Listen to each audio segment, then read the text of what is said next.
And Peter Van Sant is here with me to discuss a rather remarkable case here, if only for what something that happened more than 50 years ago might say about what happened in 2014. So let's get to that. The incident more than 50 years ago, what can you tell us?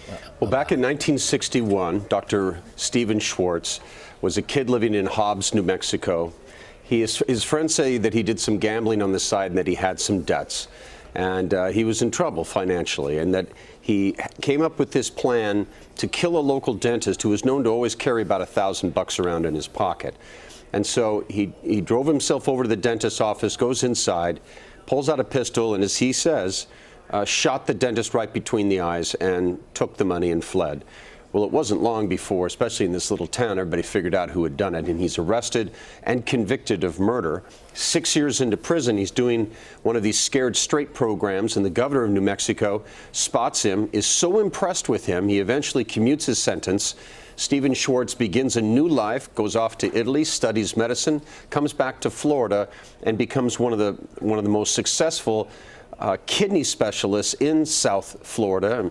Living in the mansion, living the good life. And we heard, I feel like what we always hear in these sorts of stories, everybody loved him, his patients loved him, and they speak again of the gilded life it seemed he was living.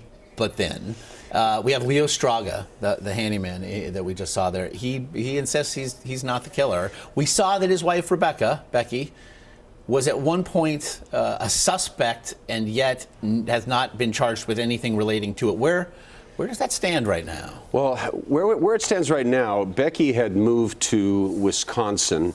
She has a son up there who owns a Verizon dealership that she paid for with Stephen's money. And she started a new life up there, new social friends and whatnot.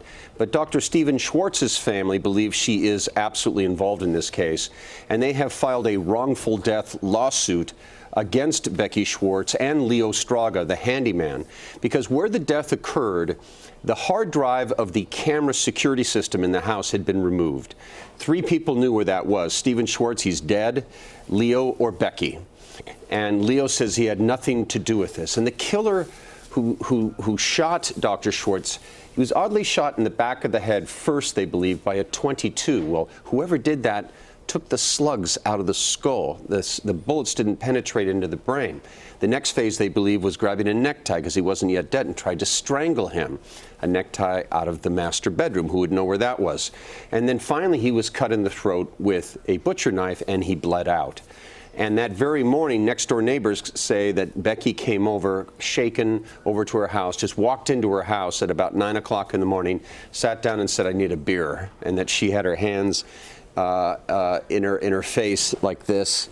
And there's a lot of circumstantial evidence, but at this point, she has never been charged with any crime. I need a beer, but did not say I need a beer because I've just discovered my husband murdered in our home. Okay, so the DNA evidence that links Leo, at least to the crime scene, does he have an explanation for how that could have gone? He does, and this is where things get really difficult for Leo because this is direct evidence, obviously. His DNA is on Dr. Schwartz's shirt. He says what happened that morning was Becky had said, "Go over to the house and get my handbag. I forgot to bring it to the medical office." Becky ran her husband's medical office.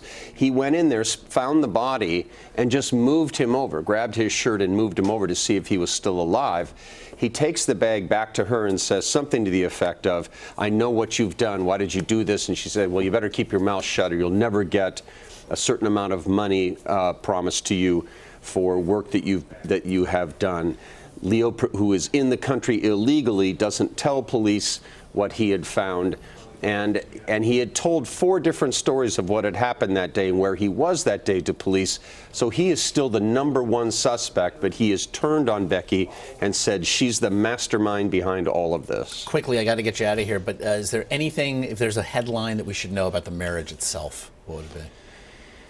A marriage for money, undoubtedly for money, and a pattern of behavior from Becky that she took from Florida to her new home in Wisconsin. We have details of that. We have followed her life there, and that's intriguing. By any measure, certainly a tragedy here. Peter Van Sant.